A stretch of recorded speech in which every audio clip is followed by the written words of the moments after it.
Filkile Mbalula bans major sports from hosting international tournaments due to a lack of transformation. A father accuses the University of Cape Town of negligence after his son died in a rowing accident. A very happy Monday to you. You're watching eNEWS Direct. I'm Duduzile Ramela. And I'm Sandile Kangwase. Good evening. Remember, we do love to hear from you. You can find us on Twitter and Facebook. That's at eNEWS Direct. And tonight our hashtags are transformation and RU reference list. We start with this. Minister of Sports and Recreation, Filkile Mbalula, has made a bold move in the fight for transformation. Earlier, he released the third report of the Eminent Persons Group on Transformation in Sports. Mbalula has now banned the South African Rugby Union, Netball South Africa, Cricket South Africa and Athletics South Africa from hosting any major international sporting events. Filkile Mbalula says the four federations set their own transformation targets and then failed to meet them. His decision to ban the bidding and hosting of international tournaments does not stop sportsmen and women from participating in them. So we've got a scientific approach. As you would have seen today, we're not thumb-sucking. We are dealing with the situation as it obtains. And in this particular instance, it is a total picture, not just selective, just looking at the athletes and everything. We look at the coaches, the umpires, how far have we gone in the boardrooms? How far have we gone? You might think that the federation is transforming only to find that it is not. The move aims to force the sporting bodies to speed up transformation. They can do better, and there's room for improvement. And for these punitive measures is to say to them, as much as it will sound like a reprimand, that it is not business as usual. Transformation has got to happen, and has got to happen very fast. You've got our support. We've got our strength is in our diversity. Mbalula is threatening further action if real transformation doesn't take place at their associations. The Sports Minister plans to review the decision once the 2016-2017 Transformation Barometer becomes available. Nandi Chabalala, Johannesburg. Well, the slow pace of transformation in business is also coming under fire. The Commission for Employment Equity says despite change efforts, white males are still being promoted at higher rates than other race groups. Labour Minister Mildred Willifant released the Commission's annual report and public register of all designated employers today. It's the same old story. White males dominate the country's top jobs, and whites made up 68.9% of the top managerial staff in 2015, compared to 70% the previous year. About 80% of these top management positions are male. We're seeing the same trends that we've always seen, and this for us as a commission is highly disconcerting. Though figures show white males leaving their top positions, companies are still recruiting mostly white males for the same positions. The Commission for Employment Equity says the stats show that between 2014 and last year, transformation took place at a very slow pace. The Commission says it found it alarming that the number of black CEOs declined from 15% in 2012 to 10% last year. White men are being recruited to top management positions at a rate of 42% compared with 10% for white women, and Africans, Coloureds and Indians at an even slower pace. If indeed we hold our constitution and the NDP in such high esteem, why is it so difficult to achieve the modest targets, which ironically are set by the designated employers themselves? The Commission wants to find out why business is failing to reach affirmative action targets.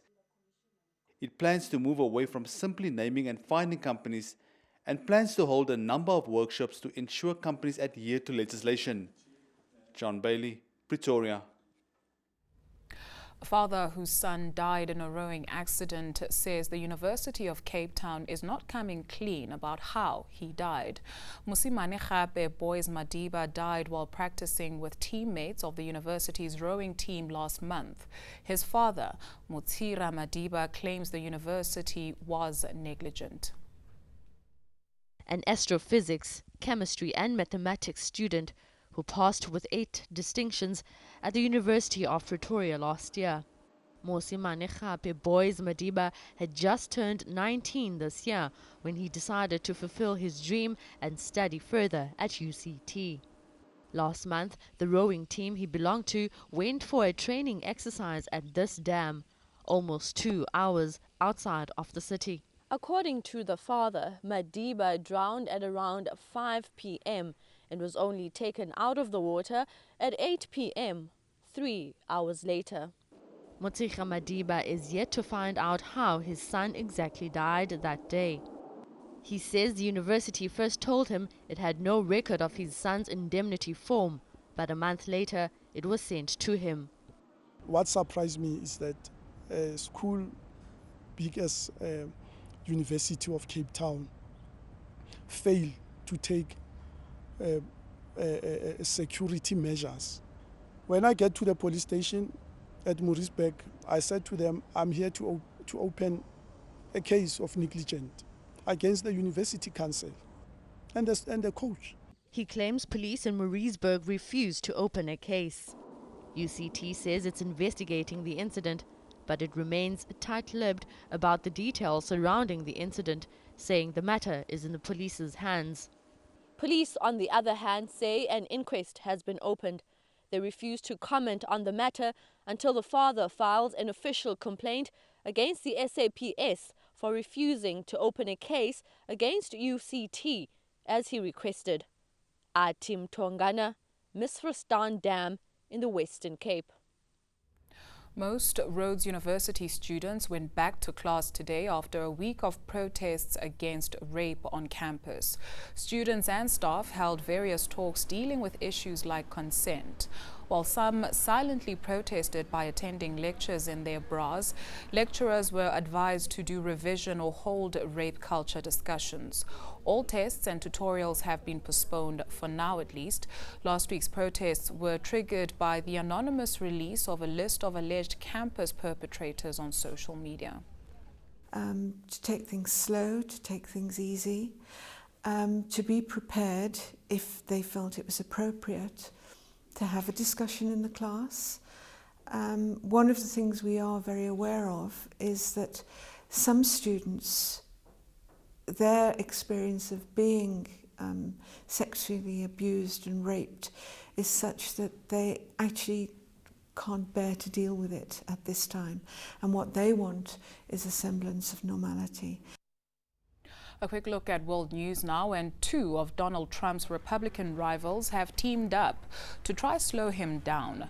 Ted Cruz and John Kasich will no longer be campaigning against each other and are now coordinating strategies for the presidential nomination. Trump says they're totally desperate. He still has a clear lead, but may fall short of the votes needed to win outright. Police in Australia say they've charged a 16-year-old boy with plotting a terror attack on Anzac Day services in Sydney. Anzac Day commemorates the first major battle involving Australian and New Zealand forces during the First World War. Ceremonies around the world have happened without incident. And Japanese e-commerce company Rakuten has launched what it calls the world's first commercial drone delivery service. It's currently restricted to dropping off packages of food, drinks and balls at golf courses. But the company hopes to work with government to amend laws that prohibit drone flights over residential areas and city.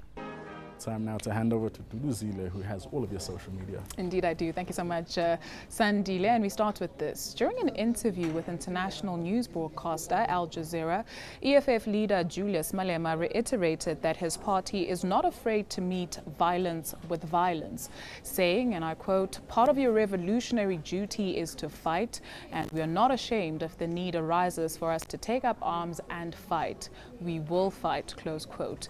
We asked you if you think it's a good idea to incite violence in order to get one's message across? And here are your responses. 20% of respondents voting any means possible, 30% saying it's politicking, and 50% simply saying rather that it's irresponsible. Let's move on to other news now. Today marks World Malaria Day with the theme End Malaria for Good. An ambitious goal has proved to be achievable. In 2015, all countries in the WHO European region reported for the first time 0 indigenous cases of malaria. That's down from 90,000 cases in 1995. It's encouraging to note the progress made by South Africa since 2000 as well. The number of malaria deaths and cases has decreased by 71% and 82% respectively.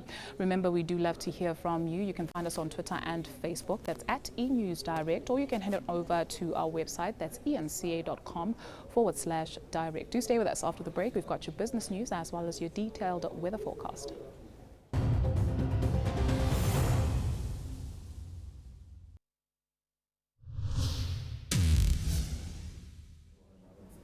Money matters now, and fewer companies were liquidated in March, but Stats SA says the number remains high.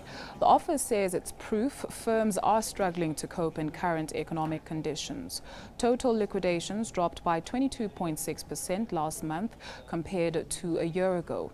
Stats SA says the 161 closures comes from businesses facing rising input costs such as labor and electricity. Compulsory liquidations fell by 25 cases, while voluntary closings decreased by 22. Insolvencies were also down by almost 3% for the first 3 months of the year. The data is used to measure the country's economic performance and the level of unpaid debt. And Sibanye Gold expects its numbers to be sitting pretty when it reports its first half earnings. This comes as the gold miner benefits from a favorable currency. Sibanye's profit rose over 200% to 2.5 billion rand.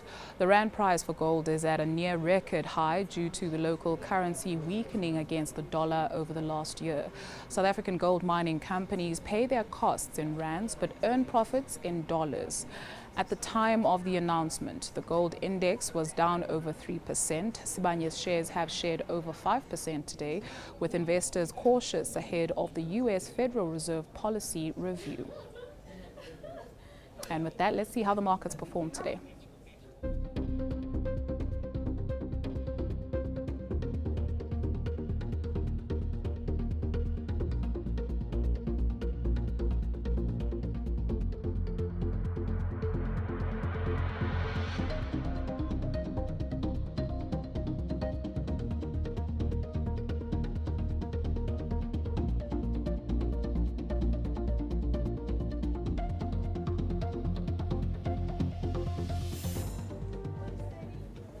Let's check in with the Weather Center now. Here's Joel Guy.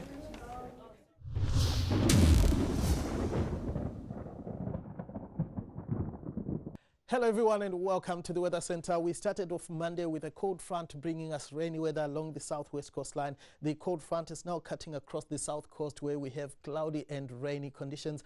Clear skies continued, however, for the rest of South Africa. Now we are going to start off Tuesday with a bit of drizzle over parts of the south coast, including around Port Elizabeth. The cold front we saw earlier is going to sweep across KwaZulu-Natal, resulting in rain and thunder showers over the eastern provinces. It's going to be mostly sunny once again across much of the western and central interior. KwaZulu-Natal is going to be cloudy to overcast with moderate rains over the southern and eastern sections. Lighter rain is forecast as we go northwards. Cool to mild temperatures are forecast across the province. Light rain is also forecast for the eastern parts of the Eastern Cape. It's going to be rather chilly for Elliot, peaking at just 14 degrees warmer as we go towards the coastal areas. Port Elizabeth peaking at 21 with partly cloudy skies for much of your Tuesday. We are also expecting partly cloudy skies for the south coast of the Western Cape, mostly sunny for Cape Town, managing a high of just 21 on Tuesday afternoon. Clear skies are forecast for much of the Northern Cape. It's going to be warm to hot in most areas. Cooler, however, for the southern section, Sutherland peaking at just 20 degrees. Thunder showers are forecast in the Free State around Velcom and Bethlehem. Drizzly weather for Harrismith. It's going to be sunny and warm in Bloemfontein. Thunder showers are also forecast for the eastern half of the northwest. Temperatures around 30 degrees for Mahikeng, Zeerust and Rustenburg. Thunder showers are also forecast across much of Limpopo, Polokwane and Tsanin, warming to around 26. We are also expecting unsettled weather across Mpumalanga, highs around 26 as well for Mbombela and Emalahleni. Unsettled weather is also expected for Gauteng, Pretoria, should warm up to around 30 degrees. Then on Wednesday, we are expecting a bit of drizzle for Mbombela. It's going to be mostly sunny across much of the interior. Then on Thursday, drizzly weather sets in for Cape Town. Clear skies are forecast for the rest of South Africa.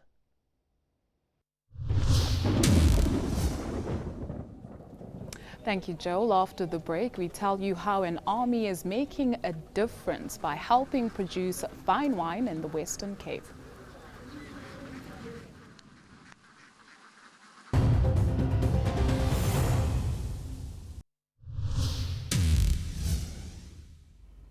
A wine estate in the Western Cape has called in the army to rid the farm of pests. But it's not the sort of army you'd expect.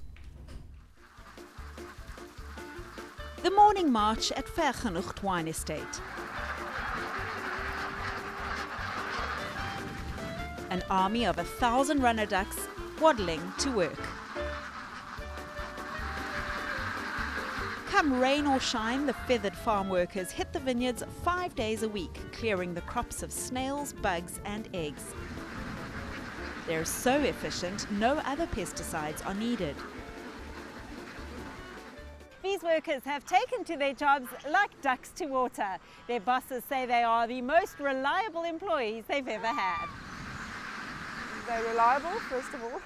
They're always present at work, especially on a Monday. Yes, and I think they do a really good job in the vineyards with pests and snails especially. Keeping the ducks happy is key to their success. The perks of the job include a relaxing 2-month summer break. The Vergenoegd ducks begin earning their bread when they're about 3 months old and work for their whole 3-year lifespan. The best ones are chosen to breed the future workforce. And with a wine named after them and their adorably entertaining manner, this army is fast becoming an international attraction. Amy McIver, Cape Town.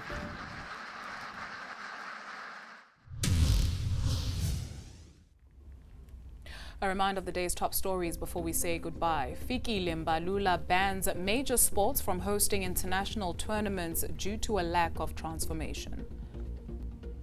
A father accuses the University of Cape Town of negligence after his son died in a rowing accident. And that's a wrap from the eNEWS Direct team. It is indeed your favorite drama rhythm city's up next. We're back tomorrow. Remember, we do love to hear from you. Do send us an email to enewsdirect@etv.co.za. Well, of course, you can just chat to us on Twitter and Facebook, and our handle is @eNewsDirect. Until tomorrow night, have a fantastic evening. Bye-bye.